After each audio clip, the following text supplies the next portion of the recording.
Assalamualaikum warahmatullahi wabarakatuh. Kami dari kelas 3 IKRB yang beranggotakan Juan Tito Yudhistira dan saya Zaki Takyudin akan mempresentasikan tentang manajemen risiko keamanan informasi, tugas matkul sistem jaringan komputer. Tujuan dari pembelajaran ini adalah yang pertama, memahami kebutuhan organisasi akan keamanan dan pengendalian. 2. Memahami bahwa keamanan informasi berkaitan dengan keamanan semua sumber daya informasi bukan hanya peranti keras dan data. 3. Memahami 3 tujuan utama keamanan informasi. 4. Memahami bahwa manajemen keamanan informasi terdiri atas 2 area manajemen keamanan informasi dan manajemen keberlangsungan bisnis. 5. Melihat hubungan yang logis antara ancaman, resiko, dan pengendalian. 6. Memahami apa saja ancaman keamanan yang utama. 7. Memahami apa saja resiko keamanan yang utama. 8. Mengenali berbagai kekhawatiran keamanan e-commerce dan bagaimana perusahaan-perusahaan kartu kredit mengatasinya. 9. Mengenali cara formal melakukan manajemen resiko. 10. Mengetahui proses implementasi kebijakan keamanan informasi. 11. Mengenali cara-cara pengendalian keamanan yang populer. 12. Mengetahui tindakan-tindakan pemerintah dan kalangan industri yang memengaruhi keamanan informasi. 13. Mengetahui cara mendapatkan sertifikasi profesional dalam keamanan dan pengendalian. Dan yang terakhir, mengetahui jenis-jenis rencana yang termasuk dalam perencanaan kontingensi. Pengantar. Keamanan informasi dimaksudkan untuk mencapai kerahasiaan, ketersediaan, dan integritas di dalam sumber daya informasi perusahaan. Manajemen keamanan informasi terdiri dari yang pertama, perlindungan sehari-hari disebut manajemen keamanan informasi. Yang kedua, persiapan untuk menghadapi operasi setelah bencana disebut manajemen kesinambungan bisnis. Yang pertama, kebutuhan organisasi akan keamanan dan pengendalian. Dalam dunia masa kini, banyak organisasi semakin dasar akan pentingnya menjaga seluruh sumber daya mereka, baik yang bersifat virtual maupun fisik, agar aman dari ancaman baik dalam dan luar sistem komputer. Yang pertama hanya memiliki sedikit perlindungan keamanan, namun hal ini berubah pada saat Perang Vietnam ketika sejumlah instansi komputer dirusak oleh para pemrotes. Pengalaman di atas untuk meletakkan penjagaan keamanan yang bertujuan untuk menghilangkan atau mengurangi kemungkinan kerusakan atau penghancuran serta menyediakan organisasi dengan kemampuan untuk melanjutkan kegiatan operasional setelah terjadi gangguan.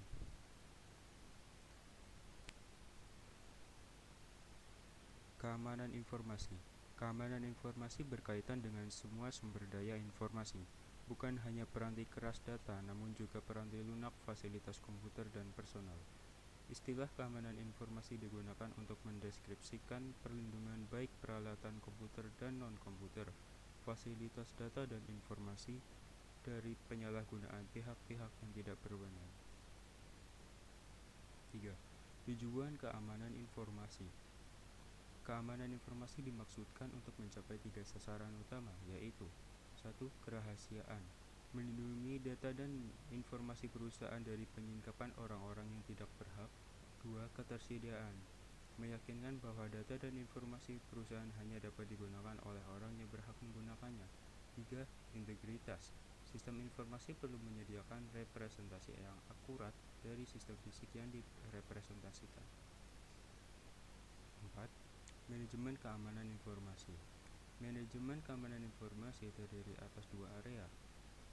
Yang pertama, manajemen keamanan informasi, aktivitas untuk menjaga agar sumber daya informasi tetap aman. Yang kedua, manajemen keberlangsungan bisnis, aktivasi untuk menjaga agar perusahaan dan sumber daya informasi tetap berfungsi setelah adanya bencana.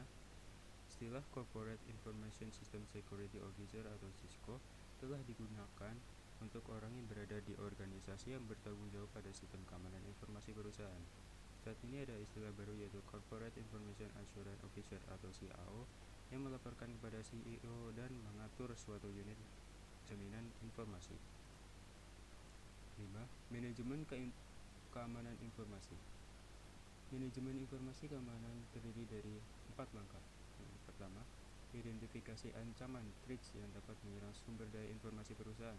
Kedua, mendefinisikan resiko dari ancaman-ancaman tersebut. 3. Menentukan kebijakan keamanan informasi. Yang terakhir, menerapkan pengendalian controls yang tertuju pada risiko. Hubungan logis antara ancaman risiko dan pengendalian adalah ketika ada ancaman maka ada risiko yang timbul dan harus ada pengendalian terhadap risiko tersebut. Tolak ukur keamanan informasi adalah tingkat keamanan yang disarankan yang dalam keadaan normal harus menawarkan perlindungan dengan cukup terhadap gangguan yang tidak terotoritas. Berikut adalah figur 9.1 Informasi Security Management Strategies. 6. Ancaman. Ancaman keamanan informasi adalah seseorang, organisasi, mekanisme, atau peristiwa yang dapat berpotensi menimbulkan kejahatan pada sumber daya informasi perusahaan. Ancaman dapat berupa internal atau eksternal, disengaja atau tidak disengaja. Contohnya seperti gambar 9.2 memperlihatkan tujuan keamanan informasi dan bagaimana keamanan informasi diberlakukan terhadap 4 jenis risiko. Yang pertama, ancaman internal dan eksternal, 2 disengaja dan tidak disengaja.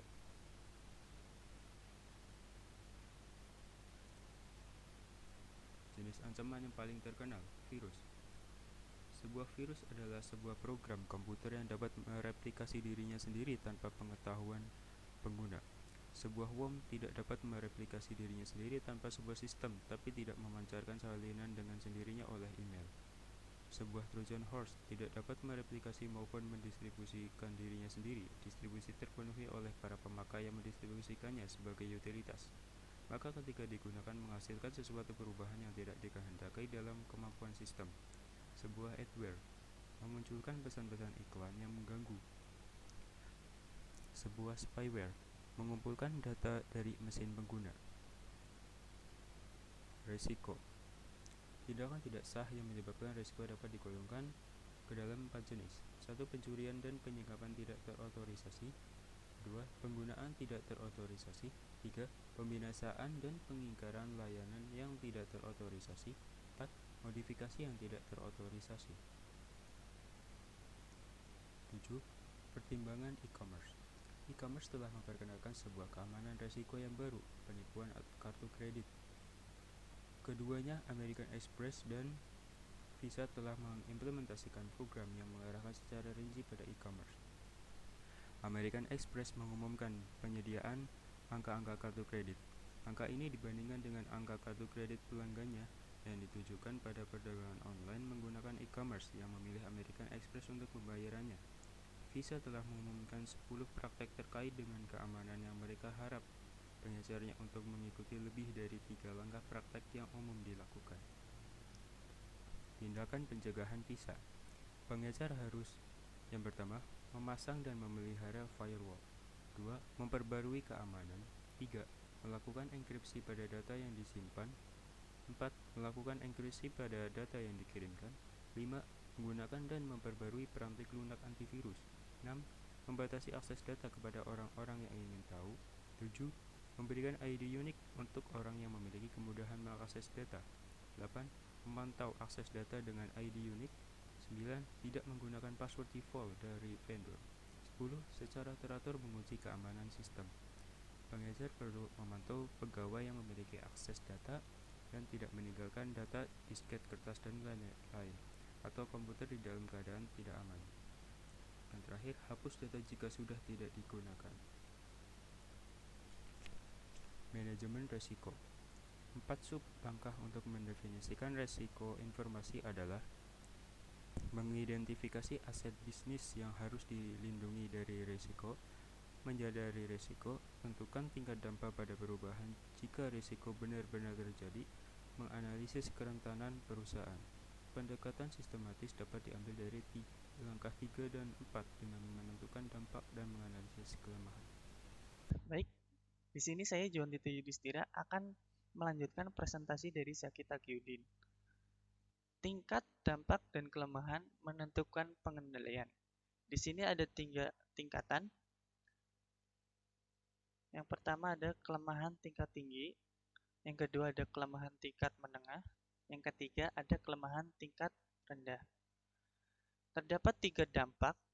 Yang pertama ada dampak parah, dampak signifikan, dampak minor. Pada kelemahan tingkat tinggi, untuk dampak parah dan dampak signifikannya itu sama, yaitu pada saat kita melaksanakan analisis kelemahan, harus meningkatkan pengendalian.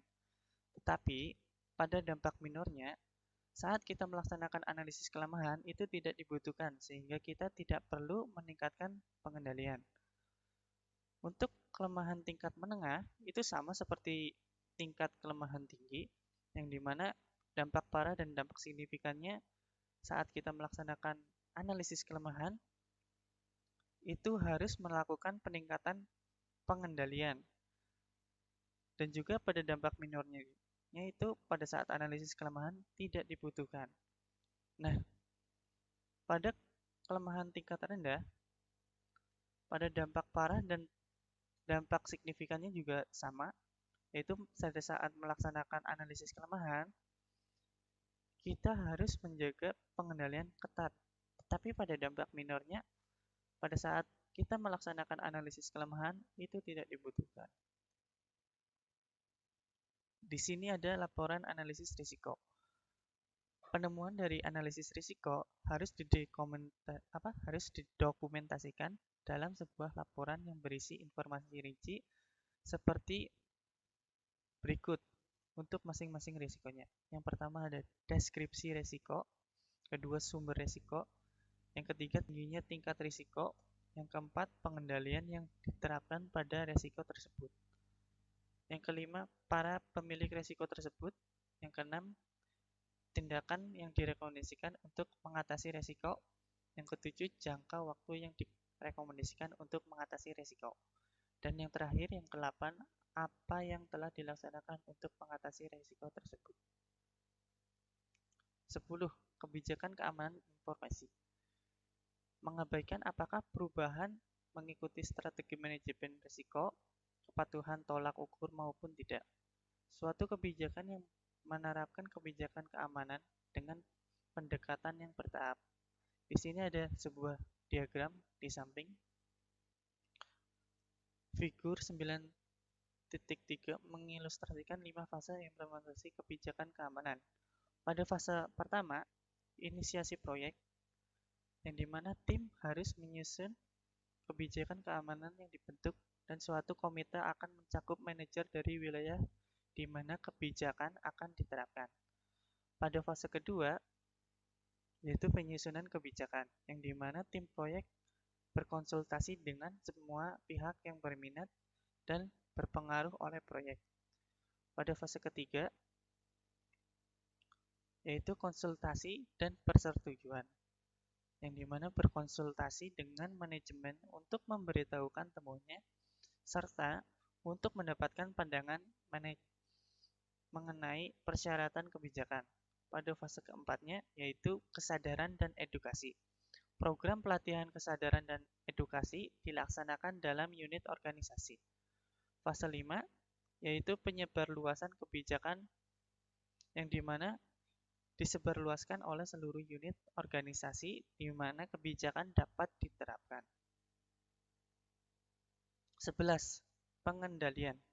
Pengendalian atau kontrol merupakan mekanisme yang diterapkan baik untuk melindungi perusahaan dari risiko atau meminimalkan dampak risiko pada perusahaan jika risiko tersebut terjadi.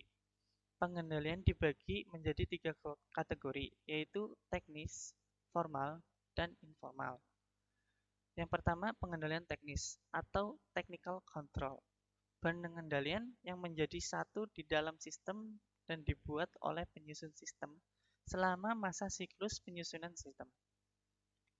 Nah, di sini ada pengendalian akses dan sistem deteksi gangguan dan juga firewall. Untuk pengendalian akses, di sini ada tiga tipe ya. Yang pertama, identifikasi pengguna, yaitu para pengguna pertama mengidentifikasi mereka dengan cara memberikan sesuatu yang mereka ketahui, misalnya kata sandi. Dan yang kedua, autentikasi pengguna. Setelah identifikasi awal telah dilakukan, para pengguna memverifikasi hak akses dengan cara memberikan sesuatu yang mereka ketahui. Yang ketiga, otorisasi pengguna, yaitu setelah pemeriksaan identifikasi, dana autentikasi dilalui seseorang, maka dapat melakukan otorisasi untuk memasuki tingkat atau derajat pengguna tertentu. Sistem deteksi gangguan, di mana logika dasar dari sistem deteksi gangguan adalah mengendali upaya pelanggaran keamanan sebelum memiliki kesempatan untuk melakukan perusakan. Salah satu contoh yang baik adalah peranti lunak proteksi virus, yang terbukti efektif melawan virus yang terkirim melalui email. Kemudian ada firewall. Firewall di sini berfungsi sebagai penyaring penghalang yang membatasi aliran data ke perusahaan tersebut dari dan internet. Nah, dibuatnya firewall yaitu untuk pengaman terpisah untuk masing-masing komputer 3 jenis. Firewall adalah penyaring paket, tingkat sirkuit, dan tingkat aplikasi. Di sini ada sebuah diagram figur 9.4 yaitu access control function. Di sini user terbagi menjadi dua, yaitu user profile dan juga access control file. Pada user profile, di sini kita bisa mengidentifikasi dan mengakuntikasi, kemudian akan diaudit dan akan dibuat laporan baca untuk security report. Nah, pada access control, di sini user bisa mengauthorization sebuah database dan software library. Kemudian juga akan diaudit, terus akan dilaporkan kepada penulis, kemudian akan di security report. Nah, yang kedua ada pengendalian kriptografis. Data dan informasi yang tersimpan dan ditransmisikan dapat dilindungi pengungkapan yang tidak terautorisasi dengan kriptografi, yaitu penggunaan kode yang menggunakan proses matematika. Popularitas kriptografi semakin meningkat karena e-commerce, dan produk ditunjukkan untuk meningkatkan keamanan e-commerce. Kemudian tiga, ada pengendalian fisik. Peringatan pertama terhadap gangguan yang tidak terautorisasi adalah mengunci pintu ruangan komputer. Perkembangan seterusnya menghasilkan kunci-kunci yang lebih canggih yang dibuka dengan cetakan telapak tangan dan cetakan suara, serta kamera mengintai dan alat penjaga keamanan. Perusahaan dapat melaksanakan pengendalian fisik hingga pada tahap tertinggi dengan cara menempatkan pusat komputernya di tempat terpencil yang jauh dari kota dan jauh dari wilayah yang sensitif terhadap bencana alam seperti gempa bumi, banjir, dan badai. Meletakkan manajemen keberlangsungan bisnis pada tempatnya. Manajemen keberlangsungan bisnis merupakan salah satu bidang penggunaan komputer di mana kita dapat melihat perkembangan besar. Tersedia pula rencana dalam paket sehingga perusahaan dapat mengadaptasi ke dalam kebutuhan khususnya. Di sini ada pengendalian formal. Pertama ada pengendalian formal mencakup penentuan cara berperilaku, dokumentasi, prosedur, dan praktik yang diharapkan. Pengendalian ini bersifat formal karena manajemen menghabiskan banyak waktu untuk menyusunnya, mendokumentasikan dalam bentuk tulisan, dan diharapkan untuk berlaku dalam jangka panjang. Yang kedua, pengendalian informal mencakup program-program pelatihan dan edukasi serta program membangun manajemen. Pengendalian ini berkaitan untuk menjaga agar para karyawan perusahaan memahami serta mendukung program keamanan tersebut. 11. Dukungan pemerintah dan industri. Beberapa organisasi pemerintah dan internasional telah menentukan standar-standar yang ditunjukkan untuk menjadi panduan berorganisasi yang ingin mendapatkan keamanan informasi. Beberapa standar ini berbentuk tolak ukur yang telah diidentifikasi sebelum sebagai penyedia strategi alternatif untuk manajemen risiko. Beberapa pihak penentu standar menggunakan istilah baseline atau dasar, dan bukan benchmark atau tolak ukur. Organisasi tidak diwajibkan mengikuti standar ini. Namun, standar ini ditunjukkan untuk memberikan bantuan kepada perusahaan dalam menentukan tingkat target keamanan. Berikut ini adalah beberapa contohnya. Ada BS 7799 milik Inggris, kemudian ada BSI IT Baseline Protection Manual, kemudian ada COVID, kemudian ada GSP, kemudian ada ISF Standard of Good Practice. Di sini ada dua peraturan ya, peraturan pemerintah dan standar industri. Pada peraturan pemerintah baik di Amerika Serikat maupun Inggris telah menentukan dan menetapkan peraturan yang ditunjukkan untuk menanggapi masalah pentingnya keamanan informasi yang makin meningkat, terutama setelah peristiwa 9 November dan semakin memperluasnya internet serta peluang terjadi kejahatan komputer. Beberapa di antaranya adalah yang pertama Standar Keamanan Komputer Pemerintah Amerika Serikat, kedua Undang-Undang Anti-Terorisme, Kejahatan dan Keamanan Inggris atau ATGSA. Kemudian di sini ada standar industri, The Center for Internet Security atau CIS adalah organisasi nirlaba yang didedikasikan untuk membantu para pengguna komputer guna membuat sistem mereka lebih aman. Bantuan diberikan melalui dua produk yaitu CIS Benchmark dan CIS Scoring Tools. Yang ke-12 ada sertifikasi profesional. Mulai tahun 1969-an, profesi IT mulai menawarkan program sertifikasi. 3 contoh berikut mengilustrasikan dari program-program ini. Yang pertama ada Asosiasi Audit Sistem dan Pengendalian. Kedua ada Konsorium Sertifikasi Keamanan Sistem Informasi Internasional. Kemudian yang terakhir ada Institut SANS. Manajemen keberlangsungan bisnis. Aktivitas yang ditujukan untuk menentukan operasional setelah terjadi gangguan sistem informasi disebut manajemen keberlangsungan bisnis atau Business Continuity Management atau BGM. Pada tahun-tahun awal penggunaan komputer, aktivitas ini disebut perencanaan besar atau disaster planning. Namun, istilah yang lebih positif, perencanaan kontingensi atau contingency plan, menjadi populer. Elemen penting dalam perancangan kontingensi adalah rencana kontingensi atau contingency plan, yang merupakan dokumen tertulis formal yang menyebutkan secara detail tindakan-tindakan yang harus dilakukan jika terjadi gangguan atau ancaman gangguan pada operasi komputer perusahaan.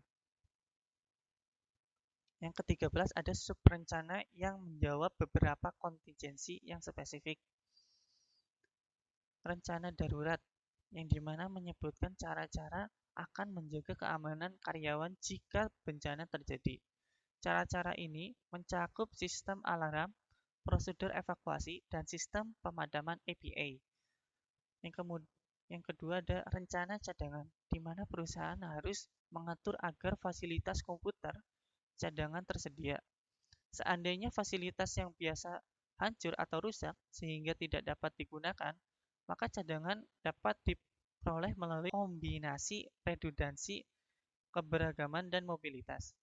Kemudian ada rencana catatan penting terbagi menjadi dua bagian, yaitu catatan penting dan rencana catatan penting. Catatan penting ini berisi dokumen kertas, mikrofilm, dan media penyimpanan optis dan magnetis yang penting untuk meneruskan bisnis perusahaan tersebut. Yang kedua, rencana catatan penting berisi menentukan cara bagaimana catatan penting tersebut harus dilindungi. Terima kasih. Sekian dari presentasi kami. Mohon maaf bila ada kesalahan. Semoga presentasi ini bisa bermanfaat. Wabillahi taufiq wal hidayah. Wassalamualaikum warahmatullahi wabarakatuh.